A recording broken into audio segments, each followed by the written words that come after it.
हाय दोस्तों, welcome to धन। दोस्तों, इन्वेस्टमेंट बहुत ही इंटरेस्टिंग चीज है। ऑल्दो ये बहुत ही लंबे पीरियड तक आपका पेशेंस जरूर टेस्ट करती है, लेकिन इवेंचुअली जो रिवॉर्ड्स मिलते हैं they are marvellous. They beat almost every other asset class, especially when we talk about the stock market in India. India ने स्टॉक्स में पिछले 20 साल में सेफेस्ट ऑफ द स्टॉक्स ने भी कम से कम 12% के आसपास का रिटर्न दिया है। Of course there are certain bad companies, but then broadly अगर हम देखें, अगर हम निफ्टी की भी बात करें तो 12% से ऊपर का कैगर जनरेट किया है निफ्टी ने। यही अगर आप निफ्टी आईटी को देखते हैं तो 15 से 20% के आसपास का रिटर्न ऑन एन एवरेज हर साल का मिला है। बैंकिंग शेयर का अराउंड 15-16% के आसपास का रिटर्न मिला है। इवन एफएमसीजी भी पीछे नहीं है।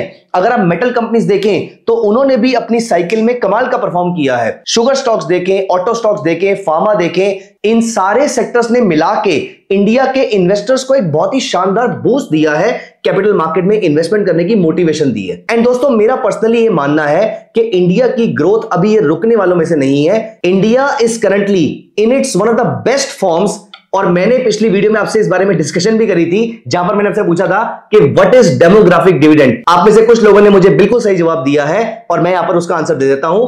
डेमोग्राफिक डिविडेंड का मतलब होता है when a working age population in a country is greater than dependent population. जब किसी कंट्री में working age population is greater than dependent population, इसे हम कहते हैं डेमोग्राफिक डिविडेंड। और डेमोग्राफिक डिविडेंड किसी भी कंट्री का अराउंड 30, 35, 40 साल के आसपास तक चलता है। इंडिया का डेमोग्राफिक डिविडेंड अगले 30 साल तक, स्टैंडिंग टुडे, आज से 5 साल पहले के आसपास स्टार्ट हुआ था और अगले 30 साल तक रहने वाला है। ऐसे टाइम पे जहां पर इंडिया की working age population is greater than dependent population, इसका मतलब ये सब लोग बहुत बड़े कंज्यूमर्स हैं। ये सब लोग चीजें कंज्यूम करते रहेंगे और जितनी भी कंजम्पशन ड्रिवन कंपनीज हैं, इन सबको एक शानदार ग्रोथ देखने को मिलेगी। जैसा कि पिछले 5 से 10 साल में देखने को मिली है, वैसा ही आई बिलीव अगले 20, 25, 30 साल में देखने को मिलने वाली है। मतलब आपके और मेरे ऑलमोस्ट पूरे जीवन काल में हम इंडिया को यहां से ग्रो करता हुआ देखने वाले हैं। एंड दोस्तों, इसी कॉन्सेप्ट पे आज मेरी वीडियो है, किस तरीके से आप इंडिया की कैपिटल मार्केट में ग्रोथ कंपनीज निकाल सकते हैं। दोस्तों, इस वीडियो सीरीज में मैंने पहली वीडियो में डिस्कस किया था किस तरीके से आप अपने लिए वैल्यू स्टॉक्स निकाल सकते हैं, किस तरीके से आप ऐसे स्टॉक्स निकाल सकते हैं जो हाईली अंडरवैल्यूड हैं। लेकिन आज का ये वीडियो उससे बिल्कुल ऑपोजिट है। यहां पर हम अंडरवैल्यूड स्टॉक्स नहीं निकालेंगे, यहां पर हम ऐसे स्टॉक्स निकालेंगे जो ग्रोइंग स्टॉक्स हैं। ऐसे स्टॉक्स निकालेंगे जिनके अंडरवैल्यू होने के चांसेस ऑलमोस्ट नील है। मैं आपको यहां पर एग्जांपल देता हूं। मैं यहां पर आपसे क्वेश्चन पूछता हूं, दोस्तों, क्या आपको मालूम है कि पेप्सोडेंट टूथपेस्ट कौन सी कंपनी बनाती है? Correct, HUL। अब आप सोचिए, क्लोजअप कौन बनाता होगा? Again HUL। थोड़ा और सोचते हैं, एक नॉमिनल सी रेंज का साबुन लक्स कौन बनाता है? HUL। थोड़े प्रीमियम रेंज का साबुन डव कौन बनाता है? वो भी HUL। दोस्तों, यहां पर अगर हम शैंपूज की बात करें, सनसिल्क जो कि नॉमिनल प्राइस का आता है, ये कौन बनाता है? HUL। और थोड़ा प्रीमियम ब्रांड का ट्रेस्मी, ये कौन बनाता है? Again HUL।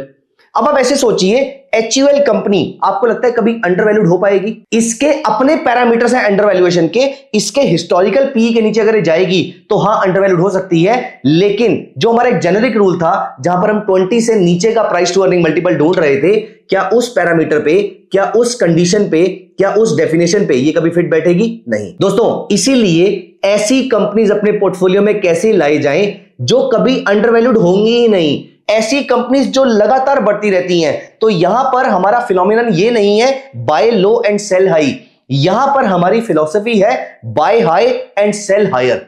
हम ऐसी कंपनीज चूज करेंगे जो अच्छा परफॉर्म कर रही है पिछले 5 साल से, 10 साल से, 20 साल से, और आने वाले टाइम में भी अच्छा ही परफॉर्म करती रहेगी। हम इन सारे पैरामीटर्स को कैसे इंश्योर करें और हम ऐसी कंपनीज कैसे निकालें, आज की इस वीडियो में हम इस चीज को डिस्कस करने वाले हैं। दोस्तों, this is going to be an interesting video. और आज भी वीडियो के एंड में अगर आप मेरे साथ बने रहेंगे तो मैं आपके साथ ना सिर्फ पैरामीटर डिस्कस करूंगा, मैं आपके सामने इसका स्कैनर बनाऊंगा। और अगर आप वीडियो के एंड में बने रहेंगे तो मैं आपको इसके स्कैनर का लिंक भी दूंगा। तो please make sure you watch this complete video. At the same time आप मेरे साथ साथ लैपटॉप ओपन करके इसके स्कैनर को मेरे साथ साथ बनाइए, सो दैट आपको इस चीज की प्रैक्टिस भी हो जाए और किस तरीके से पैरामीटर्स को चेंज किया जाता है, अगर हमारे पास स्टॉक ज्यादा आ रहे हैं, कम आ रही हैं, या कौन से पैरामीटर पे कॉम्प्रोमाइज किया जा सकता है और कौन से पैरामीटर पे नहीं किया जा सकता है। ये सारी चीजें मैं इस वीडियो में आपके साथ डिस्कस करने वाला हूं। दोस्तों, बने रहिए वीडियो के एंड तक। अगर आपने हमारे चैनल को सब्सक्राइब नहीं किया है तो प्लीज मेक श्योर कि आप अभी कर लीजिए। अगर ये वीडियो आपको अभी तक समझ में आ रही है, अगर ये वीडियो आपको अभी तक पसंद आई है, तो प्लीज इस वीडियो को यहीं पर लाइक कर दीजिए। इससे मुझे बहुत मोटिवेशन मिलेगी और मेरे साथ कमेंट सेक्शन में अपने क्वेश्चंस को पूछते रहिएगा। अब हम यहां पर ओपन करते हैं धन का स्कैनिंग टर्मिनल, जहां पर हम स्कैनेक्स ओपन कर रहे हैं, scanex.trade ओपन कर रहे हैं और यहां पर हम ढूंढेंगे ऐसे स्टॉक्स जो ग्रोथ स्टॉक्स हैं, जो ग्रो कर रहे हैं और चांसेस आर वेरी हाई कि वो ग्रो करते रहेंगे। तो दोस्तों ये मैंने यहां पर स्कैनेक्स ओपन कर लिया है, scanex.trade ओपन कर लिया है। दिस इज धन का स्कैनिंग कंसोल और यहां पर मैं क्रिएट पे जाता हूं और मैं अपना स्कैनर बनाऊंगा। मुझे चाहिए अपने ग्रोथ टाइटन्स, ऐसी कंपनीज जो ग्रोइंग कंपनी है, टाइटन कंपनीज है और आने वाले टाइम में वो ग्रो करती रहेंगी या ग्रो करने के चांसेस बहुत ज्यादा है। ये सारी चीजें मैं इस वीडियो में डिस्कस करने वाला हूं। दोस्तों किसी भी पॉइंट ऑफ टाइम पे मैं अगर किसी स्टॉक का नाम लेता हूं, it should not be seen as a trading और investment recommendation, it should only be seen for educational purposes. आइए विदाउट एनी डिले यहां पर हम चलते हैं अपने 3000 स्टॉक्स को ट्रैक करने के लिए।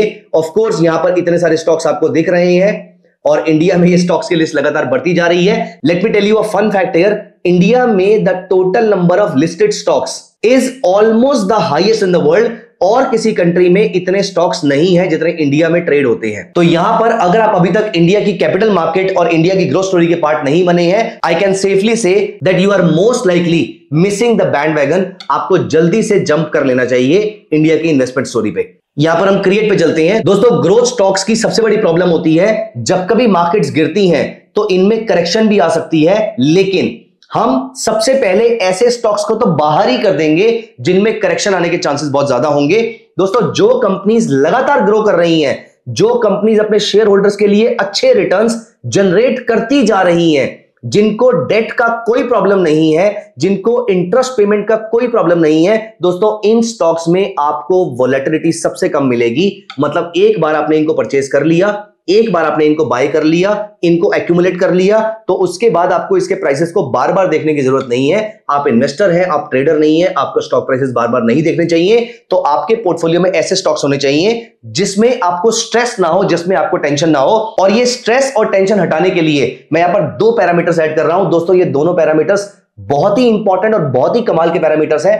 पहले मैं आपको ये पैरामीटर समझा देता हूं, फिर मैं इनको यहां पर डालूंगा। सबसे पहला पैरामीटर आई वुड से एक इन्वेस्टर के लिए एक बहुत ही क्रिटिकल, बहुत ही क्रूशियल पैरामीटर है, वो है आरओई। एक कंपनी ने अपने शेयर होल्डर के लिए रिटर्न कितना जनरेट किया, return on equity, net profit divided by total share holder equity.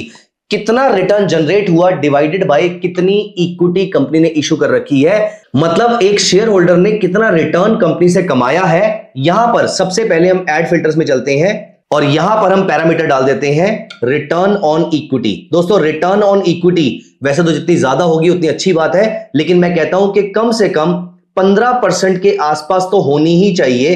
तो 15 से ज्यादा आपका आरओई होना चाहिए, ना सिर्फ मेरे लिए बल्कि इस कंपनी ने अपने क्रेडिटर्स के लिए भी रिटर्न जनरेट किया हो। इसका मतलब हम यहां पर एक और पैरामीटर ऐड कर लेंगे विच इज आरओसीई। आरओसीई का मतलब होता है रिटर्न ऑन कैपिटल एम्प्लॉयड। तो यहां पर हम ऐसे पैरामीटर की बात कर रहे हैं जहां पर इन्होंने शेयर होल्डर और क्रेडिटर दोनों के लिए कितना रिटर्न जनरेट किया है। मैं कहता हूं कि दोनों के लिए मिला के 25% से ऊपर का रिटर्न जनरेट किया हो। यहां पर आप नोटिस करेंगे हम तकरीबन 2500 से 3000 कंपनी से गिरकर हम 700 कंपनीज पे आ गए हैं। बाकी सारी कंपनी जो इस लिस्ट में नहीं है उन्होंने अपने शेयर होल्डर के लिए अभी तक कुछ खास रिटर्न जनरेट नहीं किया है। शायद उनके क्रेडिटर्स भी स्ट्रगल कर रहे हैं, इसलिए मैंने ऐसी सारी कंपनीज को बाहर कर दिया है। मुझे चाहिए यहां पर क्वालिटी स्टॉक्स, क्योंकि हम इस स्कैनर का नाम ही ग्रोथ टाइटन्स रखने वाले हैं। मतलब ये टाइटन कंपनीज तो होनी चाहिए, इनमें हमारा कोई रिस्क नहीं होना चाहिए। तो दोस्तों जहां पर आरओई 15% से ऊपर है कंपनी का, जहां पर आरओसी 25% से ऊपर है, कंपनी अपने शेयर होल्डर क्रेडिटर दोनों के लिए रिटर्न जनरेट कर रही है। दोस्तों रिटर्न जनरेट कर रही है, इसका मतलब रेवेन्यू तो ग्रो कर रहा होगा। ये मेरी एक और इंपॉर्टेंट कंडीशन है कि मेरी कंपनी का रेवेन्यू पे कॉम्प्रोमाइज नहीं होना चाहिए, क्योंकि मेरा पर्सनली ये मानना है कि जब तक एक कंपनी का माल बिक रहा है तब तक उस कंपनी का लॉस अगर होगा भी तो वो टेम्परेरी होगा, इवेंचुअली वो प्रॉफिटेबल हो जाएगी कंपनी। अगर आप नोटिस करें तो जोमैटो, पॉलिसी बाजार, नायका, स्विगी, ये सारी कंपनी स्टार्टिंग में बहुत ज्यादा लॉस मेकिंग थी। आप लोगों ने 500 रुपए का पिज्जा ऑर्डर करके 600 रुपए का कैशबैक भी लिया था, लेकिन इन कंपनीज ने प्रॉफिट कमाने के बारे में तब नहीं सोचा था, आज सोच रही हैं। उन्होंने तब इसलिए नहीं सोचा था, उन्होंने कहा कि एक बार मैं इन सारे कस्टमर को एक्वायर कर लूंगा तो मैं प्रॉफिट तो इन सब लोगों से समहाउ बाद में कमा ही लूंगा। और आज वो प्लेटफॉर्म फी चार्ज करके, रेस्टोरेंट के प्राइसेस में मार्कअप लगा के, कुछ भी करके वो आपसे धीरे धीरे प्रॉफिट कमाना शुरू कर रहे हैं। जोमैटो ग्रॉस प्रॉफिट लेवल पे प्रॉफिटेबल हो गई है, धीरे धीरे हो सकता है वो नेट प्रॉफिट लेवल पे भी प्रॉफिटेबल कंसिस्टेंटली होना स्टार्ट कर दे। और इसी चीज की एक्सपेक्टेशन से अगर आज मैं नोटिस करता हूं तो रिलायंस का शेयर प्राइस 5 गुना तक ऊपर जा चुका है। खैर, anyways, none of these should be seen as a trading और इन्वेस्टमेंट रिकमेंडेशन। हम यहां पर टॉपिक पे वापस आते हैं। तो मेरी कंडीशन सिर्फ इतनी सी है कि अगर मेरी कंपनी ग्रोइंग कंपनी है तो उसका रेवेन्यू डेफिनेटली ग्रो होना चाहिए। तो यहां पर मेरा अगला पैरामीटर है 3 साल और 5 साल का रेवेन्यू ग्रोथ रेट। मैं इस पे तो डेफिनेटली कॉम्प्रोमाइज नहीं करूंगा। कॉम्प्रोमाइज की तो बात ही छोड़ दीजिए, मैं यहां पर एग्रेसिव एक्सपेक्टेशन रखूंगा, क्योंकि अगर आप ग्रोथ कंपनी है मतलब आपका माल बिक रहा होगा, मतलब आपका माल हर साल कम से कम 20% के ग्रोथ रेट से बिक रहा होगा, तो मैं मानूंगा कि आप ग्रोथ कंपनी है, तो मैं मानूंगा कि आप अच्छी कंपनी है। तो 20% आपका CAGR होना चाहिए रेवेन्यू ग्रोथ रेट का, और यहां पर 5 साल का भी 20% से ऊपर होना चाहिए। दोस्तों आप नोटिस करना, हमने 600 समथिंग कंपनीज में से 600 कंपनीज को बाहर निकाल दिया है, अब सिर्फ बची हैं हमारे पास 80 कंपनीज। लेकिन मैं इस बात को लेकर बहुत एश्योर्ड हूं कि ये कंपनी पिछले 3 साल में लगातार अच्छे से ग्रो कर रही है, ये कंपनी पिछले 5 साल में अच्छे से ग्रो कर रही है, और ये कंपनी अपने क्रेडिटर्स और इक्विटी शेयर होल्डर्स के लिए बढ़िया से रिटर्न भी कमा पा रही है। लेकिन क्या ये कंपनी प्रॉफिट कमा पा रही है? आइए हम ये पैरामीटर भी लगा के देख लेते हैं, क्योंकि इन कंपनीज का प्रॉफिटेबल होना भी बहुत जरूरी है। तो अगली कंडीशन हमारी रहेगी कि क्या इनका ऑपरेटिंग प्रॉफिट मार्जिन अच्छा है या नहीं है। अच्छे की डेफिनेशन क्या होती है, मैं यहां पर पैरामीटर डाल रहा हूं, operating profit margin should be greater than 15%। तो मुझे ऑपरेटिंग प्रॉफिट मार्जिन 15% से ऊपर चाहिए। अब उनमें से तकरीबन 40 कंपनीज बाहर हो जाती हैं, we are left with 38 companies. अब क्योंकि ये ग्रोइंग कंपनीज है, माल बिक रहा है, तो मैं इन कंपनी को जानता हूं तो अच्छी बात है। इसका मतलब यह है कि मैं किसी छोटी कंपनी में कॉम्प्रोमाइज नहीं करूंगा। यहां पर मुझे 1000 करोड़ से ऊपर की कंपनी चाहिए। और दोस्तों यहां पर मेरे सामने आ जाती है 23 कंपनीज। दोस्तों ये 23 कंपनीज का माल बिक रहा है, 3 साल से बिक रहा है, 5 साल से बिक रहा है, प्रॉफिटेबल कंपनीज है, ROE बहुत अच्छा है, ROCE बहुत अच्छा है। इन ऑल द पैरामीटर्स ये कंपनीज बहुत अच्छा परफॉर्म कर रही हैं। आई कैन सेफली से कि ये कंपनीज के आने वाले टाइम में परफॉर्म करने के चांसेस ज्यादा है कंपेयर टू ऐसी कंपनीज जिनको परफॉर्म करना ही नहीं आता। दोस्तों वो एक स्पेक्युलेटिव माइंडसेट होता है, वो एक कसिनो माइंडसेट होता है, जहां पर मैं ऐसी कंपनीज में बेट करूं जिन्होंने अभी तक परफॉर्म नहीं किया, लेकिन मैं बोल रहा हूं कि अब परफॉर्म करना स्टार्ट कर देंगी। नहीं, मैं बोल रहा हूं कि ऐसी कंपनीज पे बेट करो जो परफॉर्म कर रही हैं, जिनको परफॉर्म करना आता है, उनके आने वाले टाइम में परफॉर्म करने के चांसेस ज्यादा है। जैसे फॉर एग्जाम्पल अगर आप यहां पर नाम देखें, ट्रेंट का नाम देखें, BSE का नाम देखें, एंजल वन का नाम देखें, इनमें से आप किसी का भी स्टॉक प्राइस उठा के देख लीजिए। आप यहां पर देखिए 2020 में जब ये कंपनी लिस्ट हुई थी 266 के रेट पे, इसने वहां से हाई मारा है 3900 के आसपास, मोर देन 15 टाइम्स के आसपास का एक टाइम पे आपको रिटर्न दे चुकी है। आज भी 10 गुना से ऊपर के रेट पे ट्रेड हो रही है। वहीं अगर हम BSE लिमिटेड का शेयर देखें तो उसके तो क्या ही कहने हैं। वहीं अगर हम ट्रेंड का शेयर देखें तो अगेन उसके भी क्या ही कहने हैं। क्या तो उसका चार्ट दिख रहा है आपको यहां पर अगर हम कोई और कंपनी भी उठा के देख लेते हैं, for example Zen, KPI green, यहां पर हम देख लेते हैं। यह है KPI ग्रीन, 17 रुपए से स्टार्ट होके 1100 की अपसाइड मार चुकी है। और यहीं पर अगर हम जेन का चार्ट देखें तो जेन का चार्ट भी 60-70 रुपए से ट्रेड होकर आज ये ऑलमोस्ट 2000 के रेट पे ट्रेड हो रहा है। 30 गुना की अपसाइड आपको दे चुका है। दोस्तों ये वो कंपनीज हैं जो ग्रोइंग कंपनीज हैं। सबसे मजे की बात यह कि जो जिस भी बिजनेस में है, ये जो भी काम कर रही हैं, ये अपने प्रोडक्ट्स बहुत अच्छे से बना रही हैं, प्रोडक्ट्स बहुत अच्छे से बेच पा रही हैं, और इसके शेयर होल्डर बहुत खुश हैं क्योंकि ये उनके लिए हर साल 15% का रिटर्न जनरेट कर पा रही हैं। एट द सेम टाइम अपने क्रेडिटर्स को भी खुश कर पा रही हैं, 25% ROCE जनरेट कर पा रही हैं। दोस्तों in all the circumstances these can certainly be called as growth companies. इन कंपनीज को अपना प्रोडक्ट सेल करने आता है, इन कंपनीज को ग्रो करने आता है। अगर आपको ये लगता है कि आप लंबे पीरियड तक शेयर को होल्ड नहीं कर सकते हैं, तो ये आपको लॉन्ग टर्म के मोमेंटम के अकॉर्डिंग कंपनीज हैं। आपको 20 साल होल्ड करने की जरूरत नहीं है। ये कंपनीज क्योंकि मोमेंटम में है, ये आपको अच्छा रिटर्न जनरेट करके दे सकती हैं, ये आपके लिए अच्छी वैल्यू क्रिएशन कर सकती हैं, वेल्थ क्रिएशन कर सकती हैं। दोस्तों ग्रोथ कंपनी इज लाइक आप एक बड़े पीरियड का टेक्निकल एनालिसिस का मोमेंटम फाइंड आउट कर रहे हैं। जैसे आप टेक्निकल्स में छोटे पीरियड में मोमेंटम फाइंड आउट करते हैं, वैसे ये बड़े पीरियड का इन्वेस्टमेंट का मोमेंटम है, तो यहां पर रिटर्न्स भी बड़े होते हैं, 10 गुना, 20 गुना, 30 गुना, 15 गुना, 5 गुना। हम गुना की बात करते हैं, हम परसेंटेज की बात यहां पर नहीं करते हैं।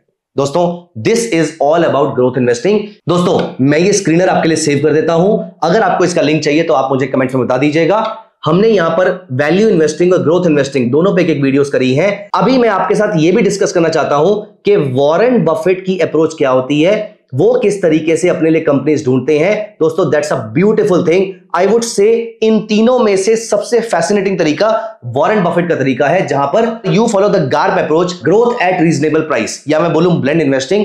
कमाल की अप्रोच है, कमाल की फिलॉसफी है, कमाल के इन्वेस्टमेंट प्रोडक्ट्स निकलते हैं, स्टॉक्स निकलते हैं। अगर आपको वो स्ट्रेटेजी जाननी है, अगर आपको उसके पैरामीटर्स जानना है, तो आप मुझे कमेंट्स में जरूर मेंशन कीजिएगा। I will be very happy bringing that video for you. आपके व्यूज और आपके लाइक्स का मुझे इंतजार रहेगा। अगर इस वीडियो में मुझे अच्छे लाइक्स और अच्छे कमेंट्स मिलते हैं, मैं आपको प्रॉमिस करता हूं कि मैं आपके लिए गार्प अप्रोच के सारे पैरामीटर्स, जो कि एक से बढ़कर एक कमाल पैरामीटर्स हैं, मैं वो सारे आपके लिए लेकर आऊंगा अगली वीडियो के अंदर। तो मुझे आपके कमेंट्स का इंतजार रहेगा। Thank you so much. Bye bye. Take care of yourself. Investments in the securities market are subject to market risk. Read all the related documents carefully before investing.